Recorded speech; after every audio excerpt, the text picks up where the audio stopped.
Shalom Uvracha. Bezrat Hashem, aujourd'hui, on va étudier un passage de la paracha de Shmini. La paracha de Shmini, donc, c'est l'inauguration du temple, mais c'est surtout un événement tragique, la mort des enfants de Aaron, Nadav et Avihu. Alors, comment la Torah nous raconte ce passage de la mort des enfants de Aaron? Je vous écoute. Ils sont partis au Beth-Amikdash, ils ont commencé à faire des corbanotes, le feu il est descendu, il les a mangés, il est reparti. C'est pas ce qui est marqué. Alors, qu'est-ce qui est marqué? Vous n'avez pas amené le chumash? C'est le jour de l'inauguration du temple. Alors, le jour de l'inauguration du temple. C'est important, vous avez des chumashim. Alors, maintenant c'est tard. Alors, ils ont amené, le pasuk nous dit, ils ont voulu amener de la Ktoret, donc des encens, au sein des saints. Et ce qui s'est passé, la Torah nous dit de façon très claire, ils ont amené un feu étranger. Eshzara, Asher, Lot, Siva, Otam. Donc, ils ont amené un feu que Dieu ne leur a pas ordonné. Et alors, un feu est sorti du Kodesh HaKodashim et les a brûlés. Et Moshe dit à Aaron, ou Asher Diber Hashem, Bikrovai et Kadesh. Ça, c'est ce que m'avait dit Dieu quand il lui avait dit ça à l'époque du Har Sinaï.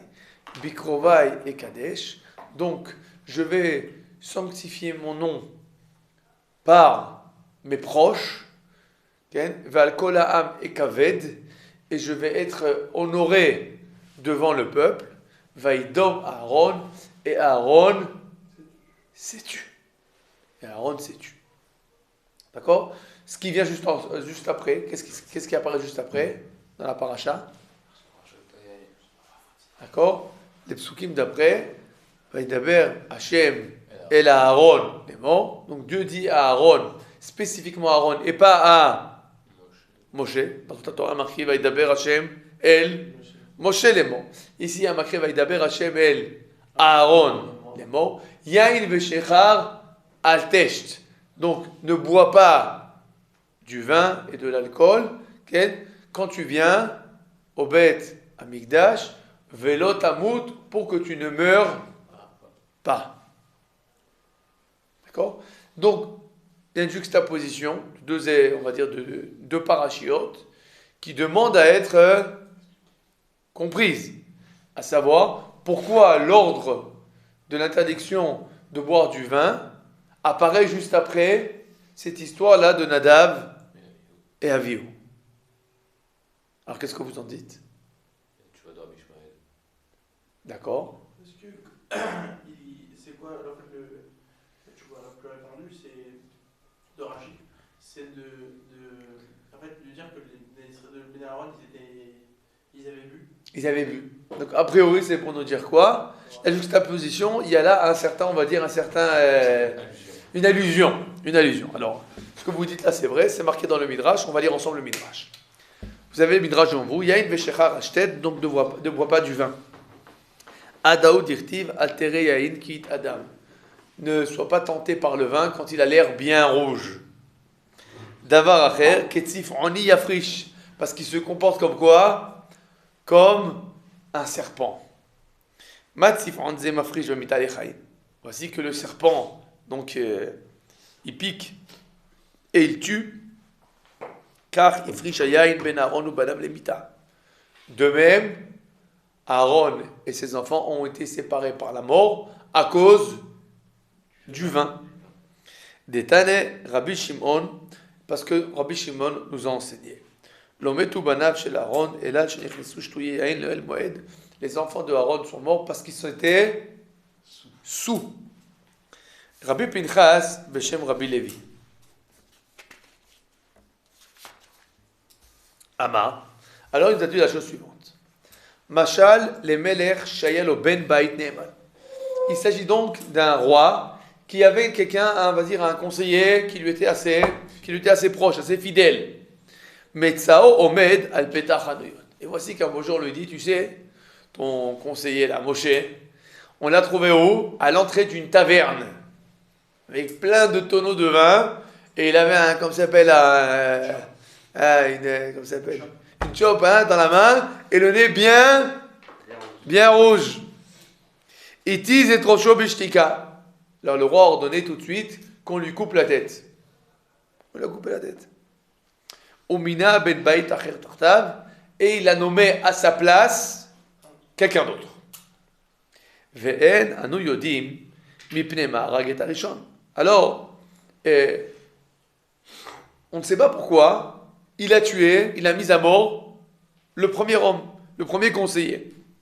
Et la mima chez Metzavet Hasheni ve'amalo lo tikanez bepetach hanuyot. Il a dit au deuxième, sache-le, je te conseille un bon conseil, hein. Tu rentres pas dans les tavernes. Ah, pourquoi il a dit ça au deuxième? Pour comprendre, voilà, que le premier, donc de là on comprend que pourquoi le premier il a été tué? Parce qu'il est rentré dans les tavernes. Car, Arag Arishon, c'est pour ça qu'il a tué le premier. Car, donc le feu est sorti devant Akadosh Baruch Hu et il a mangé Nadav et Avihu. Et on ne sait pas pourquoi ils sont morts. On apprend ça de la juxtaposition de la paracha d'après que Akadosh Baruch Hu dit à Aaron ne bois pas du vin. D'accord? C'est clair? Donc pourquoi Aaron et Nadav et Avihu ils sont morts, pardon? Pour avoir bu du vin, parce qu'ils étaient sous. Est-ce que ça vous paraît logique? Non. Pourquoi ça paraît pas logique? Hein? Des tzadikim, Nadav et Avihu. Les enfants de Aaron. Des sous, des ivrognes. Hein? Les ivrognes, c'est bien pour les simplés, pour les clochards. C'est pas bon pour des rabbanim. Imaginez-vous, Nadav et Avihu, ils ont une grande barbe blanche comme ça, et des habits de Kohanim. Quoi, ils voient avec le nez rouge? Comment la Torah peut... Comment penser ça? Maintenant, la plus grande question, c'est même pas ça. C'est en quoi ça mérite la mort? Alors, en quoi ça mérite la mort? C'est une autre question. Mais il y a une autre question, on va dire, plus flagrante encore. Qu'est-ce que la Torah, elle a dit? Pourquoi ils sont morts, Nadav et Avihu? Qu'est-ce qui est marqué dans la Torah? Ah, c'est important, il faut étranger. Be'akrivam, esh zara, asher, lotziva, otam. La Torah nous dit de façon très claire que leur faute, c'est quoi? C'est d'avoir amené un feu sur lequel ils n'ont pas été ordonnés. Alors, si la Torah nous dit pourquoi ils sont morts, parce qu'ils ont amené un feu qui n'ont pas été ordonnés. Alors, pourquoi le Midrash? Il donne une autre réponse. Évidemment, il faut comprendre ce que ça veut dire. Pourquoi le fait d'avoir amené un feu étranger, c'est grave. D'accord. Mais c'est ce qui est marqué. Alors, si ce qui est marqué, c'est qu'ils ont amené un feu étranger, pourquoi le Midrash, il nous rend cette histoire-là de l'ivrognerie? C'est clair? Bon. Alors, a priori, c'est des questions qu'on doit se poser sur le Midrash et sur les psukim. Et pour ça, le Midrash, qu'est-ce qu'il fait? Il nous raconte une parabole. D'accord? Donc, il s'agit de deux conseillers. Un qui a été tué parce qu'il entrait à l'entrée de la taverne. Et le deuxième, on le prévient, ne rentre pas à l'entrée de la taverne. Alors, je vous pose la question. C'est quoi une taverne? Non, dire, dans la religion, c'est quoi la taverne de... Alors, venez, on va voir d'abord, c'est quoi le mashal, c'est quoi le limshal. On est d'accord? Très bien. Alors, le mashal, le roi, Akadosh Baruch Hu. D'accord. Le conseiller, Nadav et Avihu. Ils ont été trouvés où? Ils ont bu du vin. Ensuite, il y a un deuxième conseiller, c'est qui? Aaron. Qui a été nommé à la suite de quoi? De la mort du premier conseiller. On est d'accord ou pas? Je vous regarde, vous me faites des yeux de merlan-frig comme ça. Attends, une seconde, c'est pas... Tout de suite nous dit Naphtali, attends une seconde. A priori, Aaron, il était déjà Kohen Gadol avant la mort de Nadav et Avihu. Donc le mashal et le nimshal, apparemment, ils ne collent pas. Bon, ça c'est une question. Très bien. J'ai une autre question à vous poser. Pourquoi le roi il a mis à mort le premier? Parce qu'il était sous. Non, parce qu'il était dans une taverne. T'es dans une taverne. Je sais pas qu'il était bourré. D'accord. Mais a priori, il était bourré. A priori. D'accord. Et alors? C'est pour ça qu'on l'a mis à mort? Bah ouais, parce qu'il faut pas être bourré. Il faut pas, on n'a pas le droit de boire. D'accord. Il a été prévenu ou pas? Non. Il n'a pas été prévenu. Surtout que là, il est même pas en plus dans Alors, une seconde. Il est même pas en train de Il travailler. n'a pas été prévenu. Alors, pourquoi il a été mis à mort? Pour dire à tout le monde, faites attention, c'est grave, je suis le premier qui le fait. Donc il a été puni sans être prévenu? C'est ça. Depuis quand on punit sans prévenir?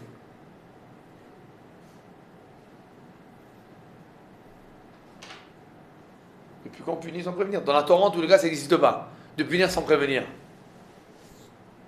Et même dans la législation générale. Quand t'es ignorant, tu peux savoir. Justement, mais là, on est justement, tu vois bien. Nul n'est censé ignorer la loi, mais s'il n'y a pas de loi, il n'y a pas de problème. C'est justement parce qu'ils avaient la faute d'être sous. Et qu'on justement, et la paracha de. On la donne juste après leur mort. Ce qui fait qu'après, Voilà, donc a priori, je sais pas. ils n'ont pas été Si connus tu avant. veux, je te pose la question dans les psukim. C'est clair que le Midrash il se pose comme question dans les psukim. Qu'est-ce que ça veut dire ça?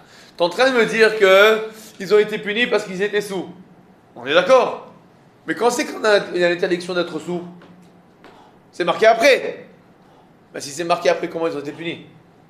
Ils n'ont pas été punis pour ça. Bah, si. Alors pourquoi ils ont été Parce que punis? des midrash.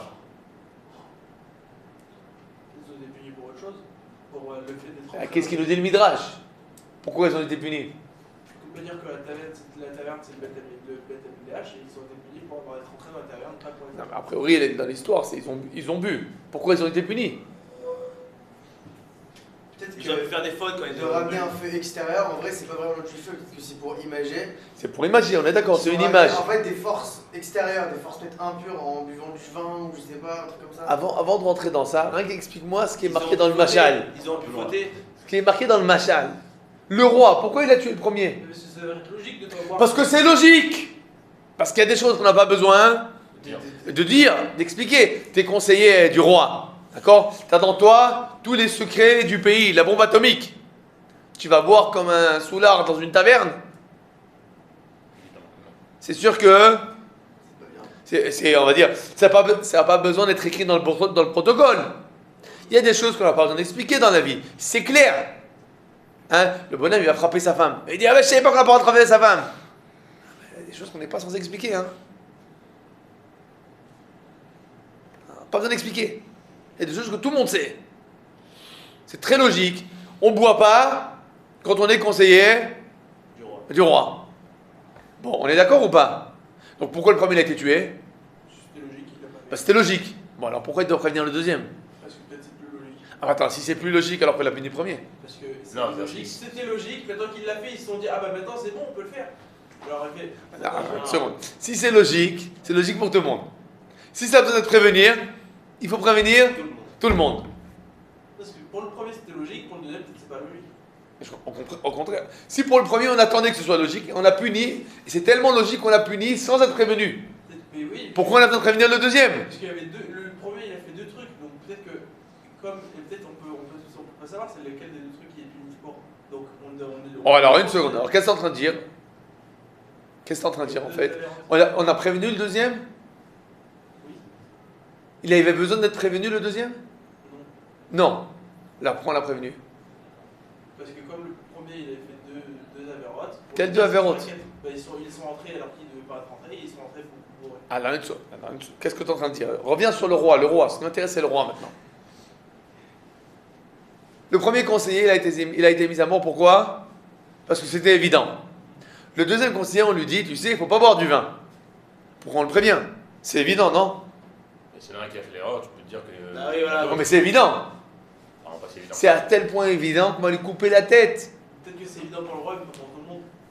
A priori, c'est censé être évident pour tout le monde, surtout pour un conseiller du roi. Pourquoi le roi, il prévient le deuxième? Parce qu'il a pas encore assez bu. Non, alors peut-être pour le prévenir de le. De la gravité. C'est ça. Bon, a priori, c'est pas- L'interdiction était des trucs, mais on comprend la position. c'était clair, il y a quelque chose qui me manque, tout simplement. Peut-être qu'il était plus apprécié. C'est tout ça, c'est pas pour ça. Comment il a tué le premier? En silence. En silence. Ça veut dire quoi qu'il a tué en Il a pas silence? fait de bruit. Mais c'est quoi, il a pas fait de bruit? Personne ne savait. Il n'a pas dit pourquoi. Il n'a pas dit pourquoi. C'est-à-dire que tu vois quelqu'un, le conseiller, hier il était vivant, aujourd'hui il a la tête coupée. Alors qu'est-ce que tu te dis? ça. Qu'est-ce qu'il a fait? Ou bien, s'il n'y a pas de raison évidente, qu'est-ce qu'on va se dire? C'est qui l'a tué. Oh, le roi, il est, Un on va dire, il est impulsif, c'est un tyran, il est impulsif. Peut-être que, je sais pas moi, il y a une mouche qui est tombée dans son verre de vin, il y a un chat noir qui est passé à côté de lui, il a dit bon ça y est, on lui coupe la tête. Oh, alors pourquoi il prévient le deuxième? Pourquoi faire? Attention, c'est pas fou. Non, pour que les autres, ils comprennent. Pour que la population elle comprenne que quoi? C'est pas fou. Que le roi il est pas fou. Qu'il a tué le premier, pourquoi? Pour quelque chose qui est évident. Il ne prévient pas le deuxième parce qu'il a peur que le deuxième il fasse la même erreur. C'est des choses qu'on n'a pas besoin d'expliquer. Il prévient le deuxième pourquoi? Pour que tout le monde comprenne pourquoi le premier il est mort. C'est clair? Bon, alors pourquoi Kadosh Baruch Hu il dit Aaron ne bois pas du vin quand tu rentres au Beth Amikdash? Faut dire qu'il est pas fou. Pourquoi? Pour expliquer pourquoi ils sont justifiés. Pour expliquer quoi? Pourquoi il a tué Nadav et Abihu? C'est clair, c'est évident hein, qu'on n'est pas censé rentrer au Beth Amikdash Ouais. sous. C'est sûr que non. Il n'y a pas besoin de le dire ça. Pourquoi Kadosh Baruch Hu nous le dit? Pour qu'on comprenne pourquoi ils sont morts. C'est clair? Ok, mais là- Bon, alors je vous pose la question de nouveau alors. Bon, mais il a des mots. Alors, si c'est tellement évident, Pourquoi tu m'as expliqué? pourquoi ils l'ont fait? Bah, il le savait, mais en même temps, comme rien n'était. Il y a des choses, attends, tu te rends compte? On parle pas maintenant encore une fois, on C'était parle de tentant, quelqu'un c'était tentant. de valeur, des gens valeureux. Comment ils boivent? Mais c'était tentant. Des soulards. C'est une première question. C'est tentant. Bah, C'était quand tellement on drôle, ne sait pas vraiment que c'est interdit. Deuxième question. Je vous pose une autre question maintenant. On a vu dans le texte que après, dans le machal, on a vu le machal, qu'est-ce qui se passe?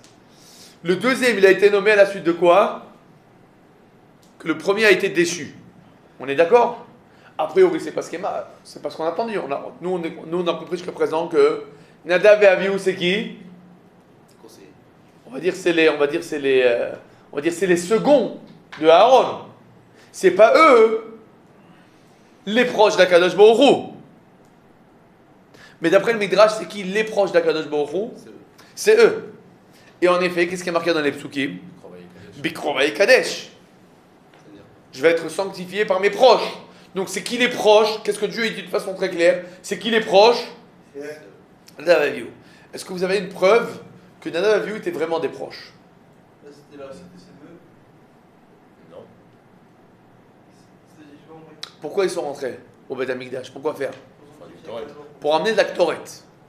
C'est qui amène la Ktoret? Voilà, le Gadol. C'est le Kohen Gadol quand? Guibourg. Et en Kippour. Donc si eux ils ont amené de la Ktoret au sein des saints, ça veut dire que quoi? Que a priori, leur rôle c'était quoi? D'être des Kohanim Gdolim. Il n'y a pas marqué dans la Torah hein, qu'ils sont morts parce qu'ils s'y rentraient là, ils ne devaient pas rentrer. Il y a marqué dans la Torah que le problème c'est qu'ils ont amené du mauvais feu. Mais là où ils sont rentrés, avec la Ktoret, etc., ça c'était Aucun problème. C'était bon. Mais c'est quoi ça? Ça c'est le Kohen Gadol qui est censé faire ça. De là, a priori, on apprend que quoi? Que en effet, Nadav et Abihu étaient censés être des Kohanim Gdolim. Et seulement après qu'ils sont morts, celui qui a récupéré le rôle de façon complète, c'est qui? C'est Aaron. Donc il s'agit de quand? De qui Nadav et Abihu? Des Kohanim Gdolim, donc de qui? Mais de quel type de gens? Proche, la chaîne. Des proches de la chaîne des tzadikim. Et alors je te pose la question. Si c'est des tzadikim qui sont proches d'Akadosh Baruch Hu, qui sont censés être Kohanim Gdolim, alors comment ils font des erreurs tellement bêtes? Et comment le Midrash, il leur fait rentrer, il nous explique que leur erreur elle est tellement bête, alors que la Torah nous dit que leur erreur c'est quoi? C'est d'avoir amené un feu étranger. Donc on ne comprend plus rien.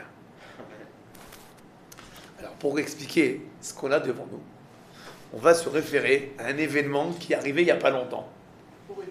Il y a quelques jours, il y avait la fête de Purim. J'ose imaginer qu'une partie de l'assemblée qui se trouve ici, à Purim, a bu un petit peu. Un petit peu. Alors je vous pose la question de façon honnête. Pourquoi vous avez bu?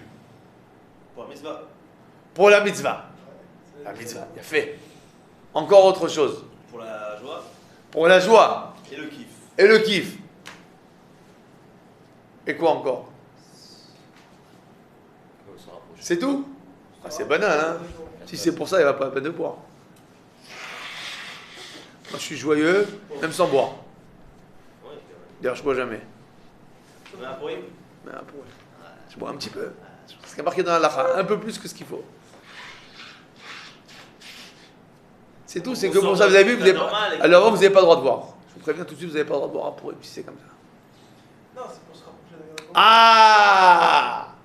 On veut boire pourquoi? Pour qu'on oublie la matérialité et la spiritualité. Parce qu'on veut se rapprocher d'Akadosh Baruch Hu. Parce que quand on est, on va dire, sobre, d'accord? Alors on est... ouais, on se contient. Non. Alors maintenant qu'on boit, alors qu'est-ce qui se passe maintenant? Akadosh Baruch Hu. Un arnois, Vimotra. Les bonhommes, ils chantent, ils dansent. Qu'est-ce qu'ils voient? Ils voient, comment ça s'appelle, Oroteloni, ils voient la lumière.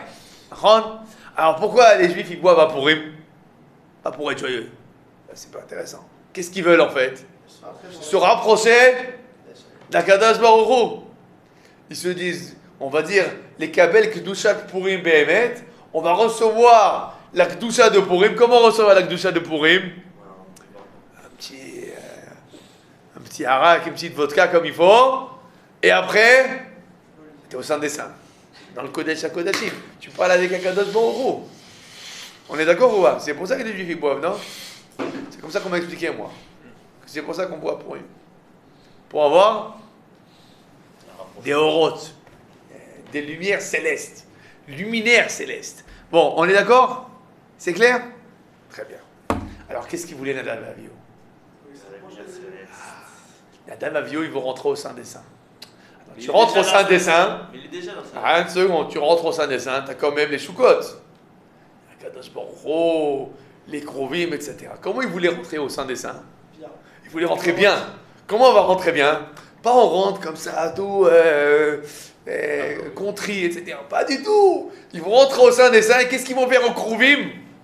Faire des crèves. Ils vont les enlacer. Akadosh Baruch Hu, on t'adore, t'es notre Dieu, on t'aime. Il veut pas rentrer au sein des saints, on va dire, sec.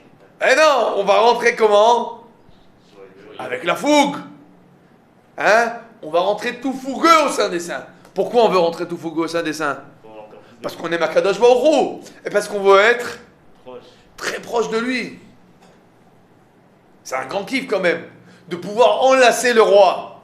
Alors, si t'es sobre, ça se fait pas. Mais si t'es un petit peu...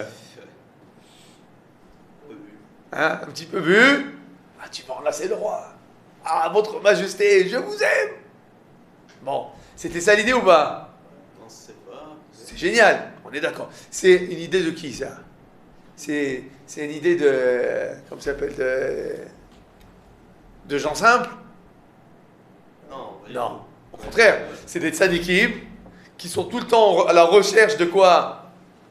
De la proximité d'Akadosh Baruch Hu et qui cherchent justement comment permettre une encore plus grande proximité. Mais est-ce que c'est Alors ils ont bu un peu, pourquoi? Pour être plus proche. Pour être plus proche. Mais alors Pourquoi la pourquoi Hachem les a tués? Il aurait pu leur faire comprendre que c'est pas bien. Ils vont avoir les coups de bord, ils ont pas avoir. Voilà. Alors, voyons voir maintenant ce qui est marqué dans les psukim. La Torah nous dit pourquoi ils sont morts. Ils étaient tellement proches. Ils ont amené un feu étranger. C'est quoi ce feu étranger? L'alcool. Le feu étranger, c'est l'alcool. En fait, c'était quoi? Ils ont voulu rentrer comment? En fait, Avec le... ils ont trop bu. Ah, non, mais comment ils ont voulu rentrer? Avec le feu. Ça veut dire ils ont voulu rentrer comment? Enflammés pour Akadosh, par l'amour d'Akadosh Baruch Hu. D'accord? Ils ont voulu chanter et danser de toute leur force. Et donc, ils sont rentrés avec quoi? Avec le feu. Comment ils ont eu le feu? Deux petits verres d'arak et t'as le feu. Et ils ont eu le feu. Mais qu'est-ce qu'elle nous dit la Torah? C'est pas un bon C'est un feu Étranger. étranger. Ça veut dire qu'ils devaient être réduits C'est d'eux-mêmes. c'est un mauvais feu. Pourquoi c'est un feu étranger? C'est vrai. Pourquoi c'est un feu étranger? Normalement, je ne dois pas avoir besoin Parce d'alcool. que le vrai feu, d'où il vient? De ton âme. Il vient de toi. Pourquoi tu as le feu? Parce que tu es en train d'étudier du Midrash. Ah, t'as le feu. Regarde, c'est magnifique. Ça, t'as le feu. T'as étudié un Tosfot. Ah, c'est un feu extraordinaire. Ça, c'est le feu. Mais t'as bu un peu de vin. C'est quoi comme feu? C'est un feu étranger. La plus grande preuve, c'est que le lendemain de Purim, même ceux qui ont bu beaucoup et qui ont vu vraiment des anges, hein, Ils n'ont pas la même proximité. quand ils sont revenus le lendemain de Purim, d'accord, les anges, ils ont disparu et ils n'ont laissé aucune empreinte. Alors que celui qui, toute l'année, il travaille son Tosfot comme il faut. Il travaille son Midrash. Il travaille son Rashi sur la paracha comme il faut. Sa Gemara, son Shulchan Aruch.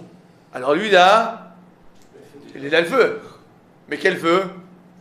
Un feu que Dieu il a ordonné. Le feu intérieur. C'est pas un feu, c'est pas un feu extérieur, superficiel. Donc en effet, ils ont été punis parce qu'ils ont amené le feu. Mais ce feu-là, nos sages nous disent, c'est pas un simple feu. C'est vraiment un feu de tzadikim. S'ils veulent être enflammés pour Akadosh Baruch Hu, c'est des tzadikim.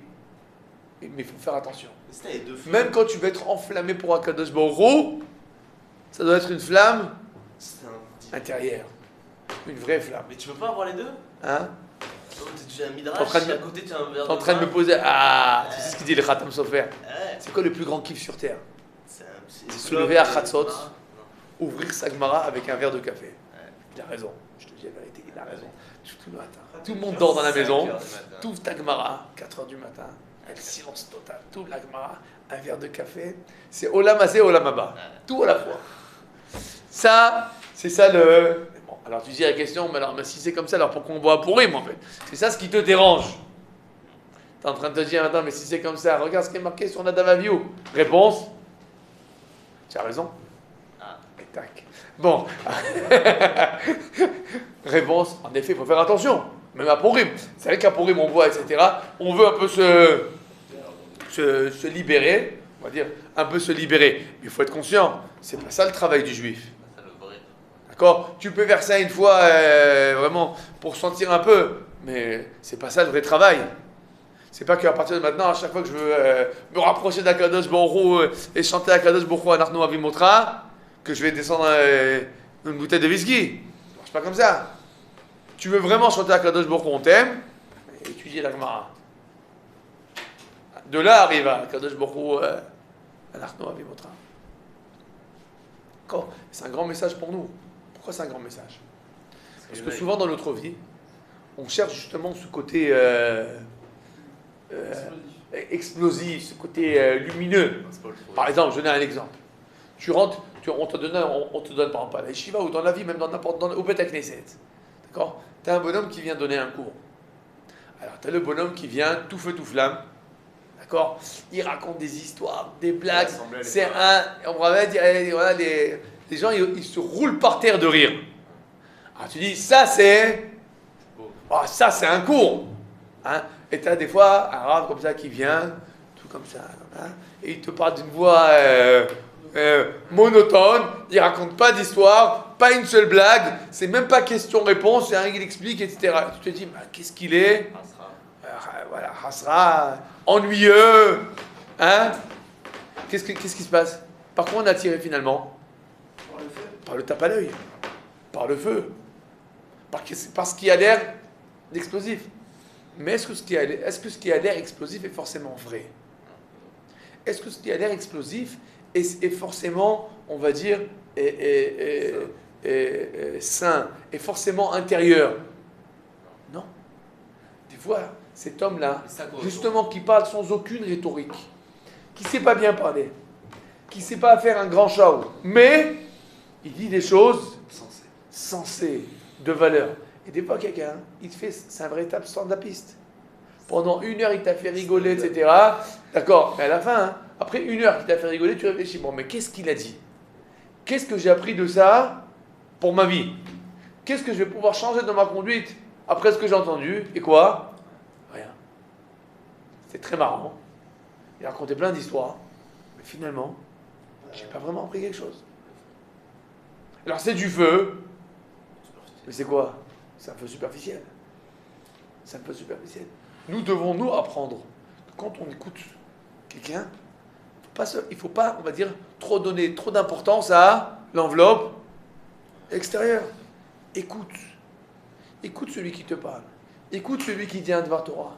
Qu'il soit intéressant, qu'il soit pas intéressant. Écoute. Si tu écouteras, souvent tu te rendras compte qu'il est intéressant. C'est vrai qu'il n'est pas forcément dit avec... On veut savoir les deux. Hein? On veut savoir les deux. Il faut mieux avoir les deux. On est d'accord. On est d'accord. Mais des fois, c'est ou l'un ou l'autre. Et il faut savoir choisir le bon côté de la balance. Le bon côté de la balance, c'est le feu intérieur. C'est pas le feu extérieur. D'accord? Je pense qu'il y a là un grand message pour nous. J'ai lu une fois une histoire sur le Rav Mordechai Eliyahu. Il y avait quelqu'un qui avait pris de la drogue. Il vient, il tape à la porte du Rav Mordechai Eliyahu. Le Rav Mordechai Eliyahu lui ouvre et il lui dit Rav. Le Rav Mordechai Eliyahu il ouvre. Donc il ouvre la porte à quelqu'un qui a topé. Et le bonhomme donc, qui a pris un peu de drogue, il voit le Rav et il dit Rav, vous savez pas ce que je vois des choses extraordinaires. Et le Rav Mordechai Eliyahu lui dit oui, je sais ce que tu vois. Mais tout ce que tu vois, c'est de la Touma. Qu'est-ce qu'il fait avec le bonhomme? C'est vrai. Il a pris de la drogue. Qu'est-ce qu'il voit maintenant? Mais il voit des anges. D'accord? Il voit extraordinaire, ce que tu veux. Mais c'est quoi? C'est des illusions. Tu hallucines. C'est pas du vrai. C'est de la Touma. D'accord? Le véritable rapprochement de la Kadosh Baruch Hu, il vient d'un travail intérieur, un travail persévérant. C'est de là que vient la véritable proximité avec la Kadosh Baruch Hu. Sur ce point-là, vous savez que Rabbi Tzadok HaKohen Minoblin, il a dit la chose suivante. Vous savez qu'il y a marqué dans le Midrash que la servante qui a traversé la mer Rouge, elle a vu ce que Yecheskel Ben Bouzi n'a pas vu. Ça veut dire que ce que la servante elle a vu dans la mer Rouge, on va dire de la splendeur d'Akadosh Baruch Hu, Yecheskel, le Navi, il n'a pas eu le droit de voir ça. Il n'a pas vu ça. C'est ce qui a marqué dans le Midrash. Continue Rabbi Tzadok HaKohen Minoblin, il lui dit oui, mais elle est restée une servante. Qu'est-ce qu'il a voulu nous dire par là? Tout le monde s'est élevé. Tout le monde peut l'avoir, cette proximité. Tout le monde peut avoir la proximité. Elle est restée une servante. La proximité ne l'a pas changé. C'est-à-dire que la proximité ne l'a pas changé. Le bonhomme, il a vu des anges. Il a pris la grosse tête. La question c'est quoi? Qu'est-ce qui va se passer le lendemain matin? Alors la servante, elle a vu Akadosh Baruch Hu qui fait des miracles extraordinaires dans la mer Rouge. C'était vraiment Hollywood. Extraordinaire. Yecheskel Ben Bouzi, il n'a pas vu ça.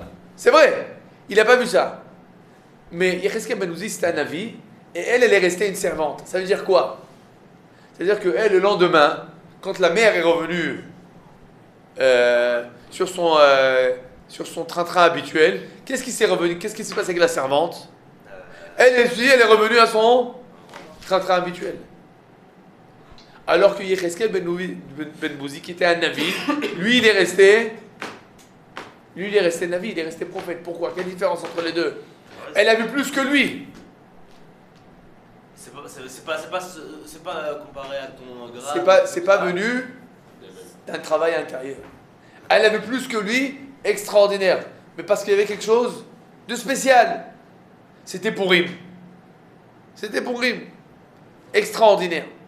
Et alors, est-ce que vraiment ça l'a changé? La réponse est non. Pour changer, qu'est-ce qu'il faut?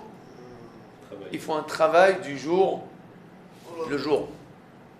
D'accord? C'est vrai qu'à Purim, par exemple, tout le monde a des bonnes heures. Je veux être un tzaddik, je veux me lever tous les matins, je veux être proche d'Akadosh Baruch Hu, je veux prier, je veux étudier, etc. Super, mamash, magnifique. Le bonhomme, il faut l'enregistrer, d'accord? Et après lui dire, voilà, regarde ce que tu as dit quand tu étais sous.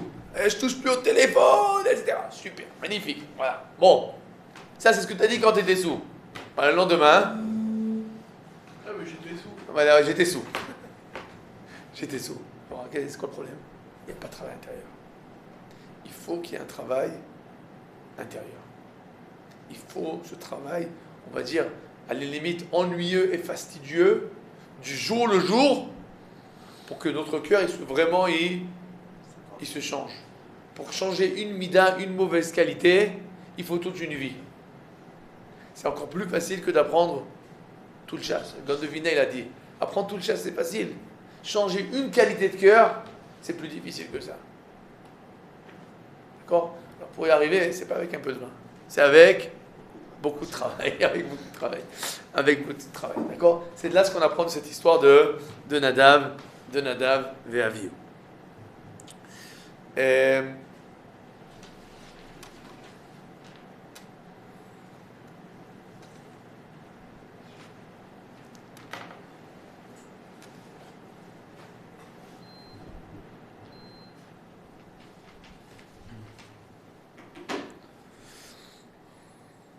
On va s'arrêter là. Baruch Adonai Le'olam. Amen ve Amen.